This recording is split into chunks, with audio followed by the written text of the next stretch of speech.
Hi friends, welcome back. तो भाई, कौन से कंट्री के एग्जाम्स पूरी दुनिया में सबसे कठिन होते हैं? Toughest exams in the world. पता नहीं कौन से होते हैं, तो पता ही चलेगा। और उसमें हम तो फेल ही होंगे। मैं तो फेल ही होंगी अगर मैं बिना पढ़े गई तो चलो वीडियो शुरू करते हैं। वीडियो शुरू करने से पहले अगर आप चैनल पर नए हो और आपने अभी तक सब्सक्राइब नहीं किया तो जल्दी से पहले सब्सक्राइब के बटन और बेल आइकन को क्लिक कर लो ताकि आपको हमारे सारे न्यू वीडियोस के नोटिफिकेशन मिल जाएं जैसे हम अपलोड करें। अगर आपको वीडियो पसंद आता है प्लीज लाइक एंड शेयर। चलिए शुरू करते हैं। हेलो फ्रेंड्स, मैं हूं गौरव। और क्या आपके एग्जाम को भी लाइव नेशनल टीवी पे दिखाया जाता है या एग्जाम के दौरान आपके स्कूल के नीचे भी एम्बुलेंस खड़ी होती है?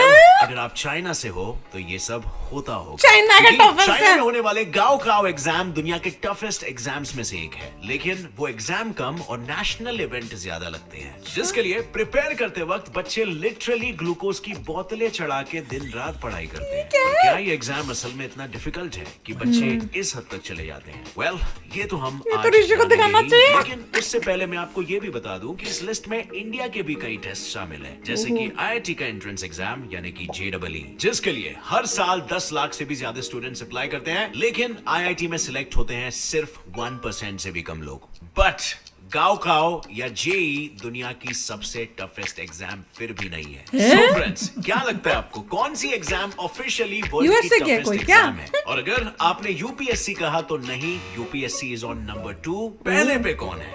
अच्छा चलो एक हिंट देता हूँ। दुनिया की सबसे टफेस्ट एग्जाम में लास्ट 40 साल में सिर्फ 229 लोग ही सिलेक्ट हुए हैं, यानी कि पास हुए हैं। So फ्रेंड्स, अगर आपको भी इस एग्जाम के बारे में जानना है तो अंत तक बने रहना इस वीडियो में। आज के इस वीडियो में हम अलग अलग देशों के एग्जाम्स को कंपेयर करके जानेंगे कि who has the toughest exam in the world. So भाई लोग, हमारा सबसे पहला मैच कंपैरिजन होगा इंडिया वर्सेस चाइना, यानी कि जेईई वर्सेस गाओकाओ का। आईआईटी इंडिया के टॉप इंजीनियरिंग इंस्टीट्यूट्स में से एक है, जहां के 13,000 सीट्स पाने के लिए हर साल करीबन 10 लाख बच्चे जेईई का एग्जाम देते हैं। वहीं अगर हम गाओकाओ की बात करें तो वो चाइना के किसी भी यूनिवर्सिटी में भर्ती होने के लिए एक जनरल एंट्रेंस एग्जाम है, जो हर साल लगभग 10 करोड़ बच्चे देते हैं। अब ये दोनों ही एंट्रेंस एग्जाम्स दुनिया के टफेस्ट एग्जाम के लिस्ट में आते हैं, लेकिन दोनों में से ज्यादा टफ कौन सा है? अगर हम सब्जेक्ट वाइज देखें तो जेईई एक इंजीनियरिंग एग्जाम है। जेईई देने वाले स्टूडेंट को फिजिक्स, केमिस्ट्री और मैथ्स जैसे सब्जेक्ट्स का नॉलेज होना चाहिए, पर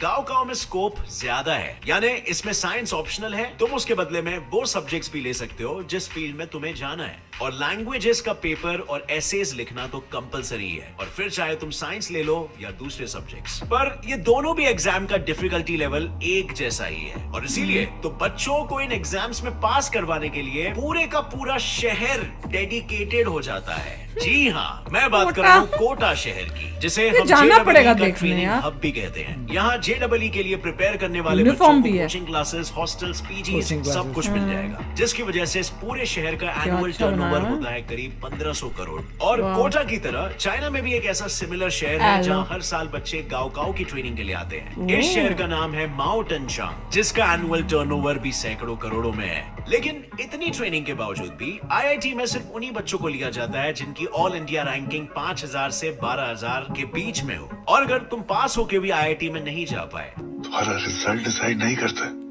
ये देखिए, तुम लूजर हो कि नहीं। तो भी काफी सारे ऐसे कॉलेजेस हैं जो जेईई पास करने वाले बच्चों को एडमिशंस दे देते हैं। यहाँ तक कि फॉरेन यूनिवर्सिटीज भी उन स्टूडेंट्स को स्कॉलरशिप्स ऑफर करती है जिन्होंने सक्सेसफुली जेईई को क्लियर किया हो। ओके, केस में हालत थोड़ी सी अलग है। बेसिकली अगर किसी स्टूडेंट को चाइना के फेमस गवर्नमेंट यूनिवर्सिटीज में जाना हो तो उन्हें आसमान छूने वाले मार्क्स लाने पड़ते हैं, वरना फिर उन्हें छोटे छोटे प्राइवेट यूनिवर्सिटीज में जाना पड़ता है, जहाँ तुम्हारे मार्क्स तो नहीं पर उनकी फीस जरूर आसमान छूने वाली होती है। और इसीलिए अगर गवर्नमेंट कट ऑफ जितने स्टूडेंट्स ने मार्क्स नहीं लाए, फिर या तो उन्हें नेक्स्ट ईयर ट्राई करना पड़ेगा या फिर हमेशा हमेशा के लिए गिव अप करना पड़ेगा। और इसी चीज के कारण दोनों भी एग्जाम्स में बच्चे कई बार अटेम्प्ट करते हैं पास होने की या अपने पसंद के यूनिवर्सिटी में जाने की, पर इसी चीज के वजह से बच्चों पर इतना प्रेशर आता है कि वो सब कुछ छोड़कर 12-12 घंटे सिर्फ पढ़ाई करते रहते हैं और अपनी सेहत तक को दांव पे लगा देते हैं।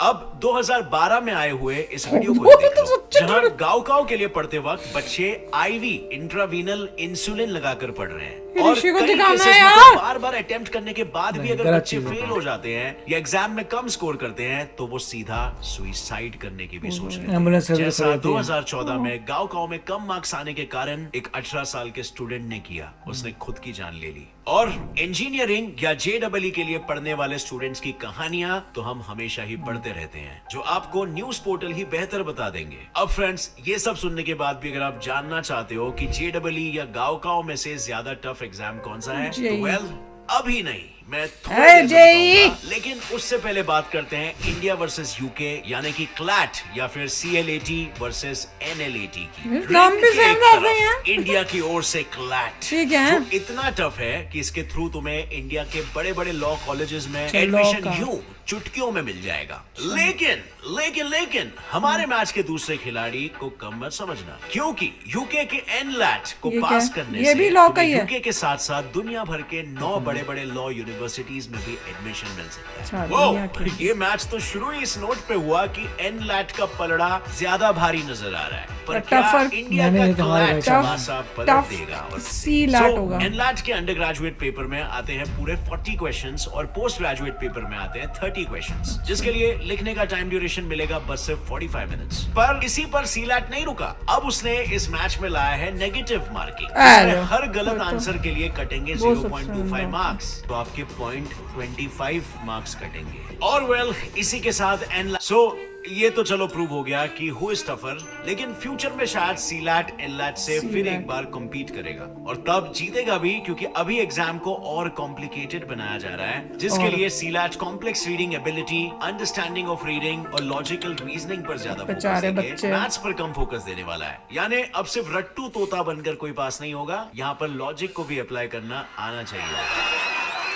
चलिए अब बढ़ते हैं दुनिया के सेकंड टफेस्ट एग्जाम की ओर, जो है यूपीएससी। यूपीएससी को अक्सर second दुनिया का toughest। दूसरा सबसे टफेस्ट एग्जाम इसीलिए कहा जाता है क्योंकि हर साल करीबन 10 लाख से ज्यादा कैंडिडेट्स यूपीएससी की प्रीलिम एग्जाम में इनका criteria है tough का, सिर्फ और सिर्फ कि इतने लोग 1000 apply seats करें के। versus यानी कितने इस select एग्जाम होते का हैं। पासिंग रेट हो जाता है 0.1 से 0.3 जितना। और जैसे आपको पता है, इस एग्जाम को गवर्नमेंट ऑर्गेनाइज करती है, Indian administrative service, Indian foreign service, Indian revenue service जैसे डिपार्टमेंट्स में लोगों को भर्ती कराने के लिए। तो अब जानते हैं कि यूपीएससी आखिर इतना टफ क्यों है। बेसिकली इसमें होते हैं 3 राउंड्स। पहले राउंड को कहा जाता है प्रीलिम्स, जिसमें 2 जनरल टॉपिक के ऑब्जेक्टिव पेपर्स होते हैं। उसमें जो लोग क्वालिफाई होते हैं वो पहुंचते हैं एग्जाम के सबसे हार्ड लेवल पर, जहां टोटल 7 अलग अलग Mains। सब्जेक्ट्स जैसे कि political science, history, science, technology, arts, current affairs, इन सारे सब्जेक्ट्स के रिटन पेपर्स होते हैं। सबके ज्यादातर करने लोग पड़ते हैं। इसी दूसरे लेवल पर आउट हो जाते हैं, लेकिन अगर तुम उन लकी बच्चों में से कि एक एक हो और लोग। पास हो जाते हो तो फाइनली तुम Interview। पहुंचोगे आखिरी लेवल पे, जो होता है एक इंटरव्यू राउंड, जिसमें बैठा हुआ पैनल तुम्हारे पर्सनालिटी, कम्युनिकेशन स्किल्स, अवेयरनेस और लॉजिक सबको टेस्ट करेगा। यानी इन शॉर्ट, यूपीएससी में पास होने के लिए तुम्हें हर सब्जेक्ट के बारे में एक स्टैंडर्ड नॉलेज होना जरूरी है, क्योंकि हर सब्जेक्ट और सारे करंट अफेयर्स पर तुम्हें टेस्ट किया जाएगा। अब समझे, एवे ही यूपीएससी को second toughest exam in the world नहीं कहा जाता।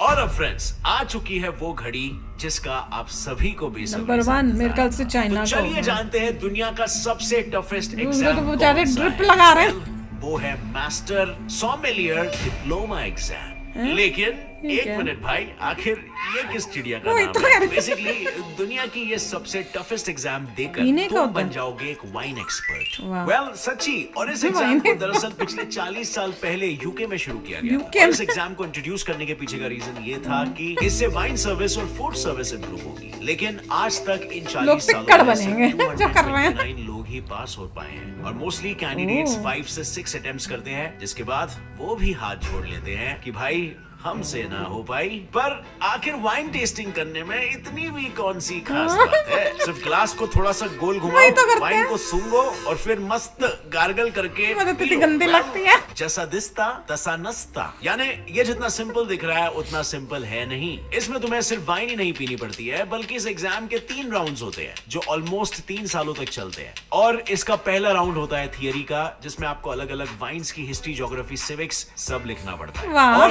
दूसरे राउंड में आता है सर्विस, जहां ये देखा जाता है कि आप वाइन को किस तरह से सर्व करते हो। और फिर आता है तीसरा राउंड, जहां पहुंचकर ज्यादातर लोग फेल हो जाते हैं, क्योंकि इस राउंड को कहते हैं ब्लाइंड टेस्टिंग, जिसमें कैंडिडेट्स को आंखों पर पट्टी बांधकर अलग अलग वाइन्स को टेस्ट करना पड़ता है। लेकिन टेस्ट करके उन्हें सिर्फ कौन सी वाइन है यही नहीं बताना होता, बल्कि उन्हें उस वाइन का ब्रांड, उसमें कौन कौन से इंग्रेडिएंट्स यूज हुए हैं, कौन से देश से आई है और कौन से साल में बनाई गई थी, ये सब बताना पड़ता है। नो वंडर ये वाले राउंड में ही सब बाहर निकल जाते हैं। और दूसरे राउंड में आता है सर्विस, जहां ये देखा जाता है कि आप वाइन को किस तरह से सर्व करते हो। इसको करके बनेंगे क्या? तीसरा राउंड, जहां पहुंचकर ज्यादातर लोग फेल हो जाते हैं, क्योंकि इस राउंड को कहते हैं ब्लाइंड टेस्टिंग, जिसमें कैंडिडेट्स को आंखों पर पट्टी बांधकर अलग अलग वाइन्स को टेस्ट करना पड़ता है। लेकिन टेस्ट करके उन्हें सिर्फ कौन सी वाइन है यही नहीं बताना होता, बल्कि उन्हें उस वाइन का ब्रांड, उसमें कौन कौन से इंग्रेडिएंट्स यूज हुए हैं, कौन से देश से आई है और कौन से साल में बनाई गई थी। पास करने में बुढ़े ही हो गए। नो वंडर ये वाले राउंड में ही सब बाहर निकल जाते हैं। पर फ्रेंड्स फिर भी हम ये तो नहीं तय कर पाए कि किस कंट्री का एग्जाम टफेस्ट है। वेल एग्जाम को टफ कहना सही नहीं होगा, क्योंकि अकॉर्डिंग टू रिपोर्ट्स 2020 में हर घंटे में एक स्टूडेंट ने पढ़ाई के प्रेशर के कारण सुसाइड किया था।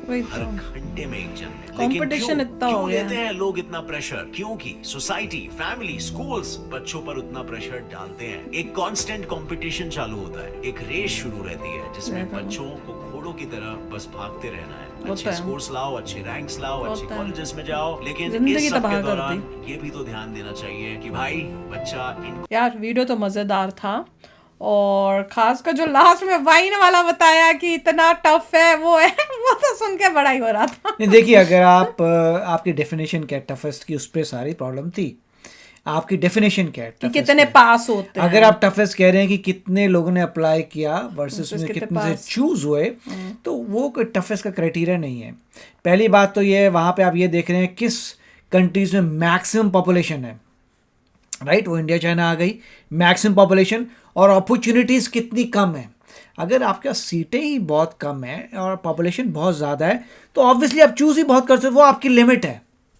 इसका मतलब ये नहीं है कि वो एग्ज़ाम जो है मतलब बहुत ही टफ है, टफ हो भी सकता है, मगर क्राइटेरिया की बात अलग है। नॉर्मली जो मैं कहूँगा, अगर मुझे कोई पूछे तो मैं बोलूँगा, देखो भैया तुम एक टेस्ट बनाओ, उसमें देखो जो बंदे पास हो रहे हैं उनका मिनिमम कितना आईक्यू लेवल था, उससे पता लगेगा कि अगर तुम्हारा आईक्यू लेवल से कम है, कोई ज़रूरत नहीं है तुम्हें अप्लाई करने की, ये टू टफ है। अगर उससे ज़्यादा आईक्यू लेवल है तभी आप कर पा रहे हैं, तब मैं कहूँगा वो टफेस्ट है।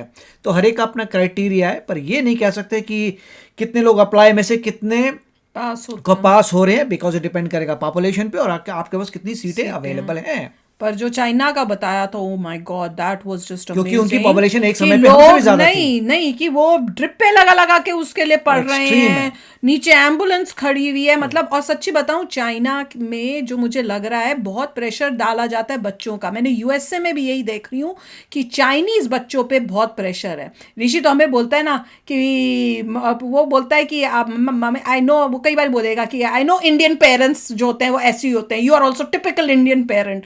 तो उसके बाद मैं कहती हूँ तो मैं चाइनीज बन के बताऊँ तेरे को। उसकी बोलती बंद होती है, क्योंकि हम इंडियन पेरेंट्स से ज्यादा तो चाइनीज बायस है, ऐसी कोई बात नहीं है। मुझे भी यही फील होता है, ऐसी कोई बात नहीं है, मगर सबसे अच्छे होते हैं अमेरिकन रिस्पॉन्सिबल पेरेंट्स ऐसे ही होते हैं, क्योंकि उन्होंने अपनी जिंदगी देखी है। हाँ, पर इस बात इन्होंने बहुत सच बोली है कि बच्चों की जिंदगी खत्म हो जाती है ये कॉम्पिटिशन्स में।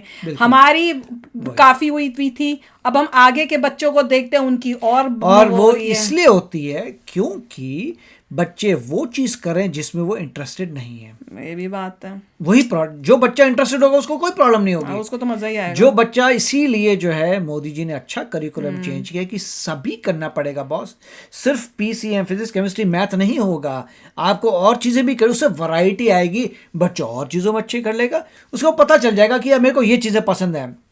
आई थिंक ये लाइक्स के बारे में है, अगर आपको जो चीज़ें आप जिसमें पसंद आती हैं आपको, उसमें आप ब्यूटीफुल करेंगे, आपको लगेगा भी नहीं प्रॉब्लम है, उसमें जितने एग्जाम लेने ले लो। तो मेरे ख्याल से यही है, आपको अपना पैशन ढूंढना है। पर मज़ेदार था, वाइन टेस्टिंग टफेस्ट। तो चलो फ्रेंड्स, चलते हैं, मिलेंगे नेक्स्ट वीडियो में बहुत ही जल्द। Till then take care and bye bye. तो अगर आप मेरे इस चैनल पे नए हो तो जल्दी से सब्सक्राइब के बटन को हिट करो और बेल आइकन को क्लिक करो ताकि आपको मेरा जब नया वीडियो मैं लगाऊं आपको उसके बारे में जल्दी से पता चल जाए।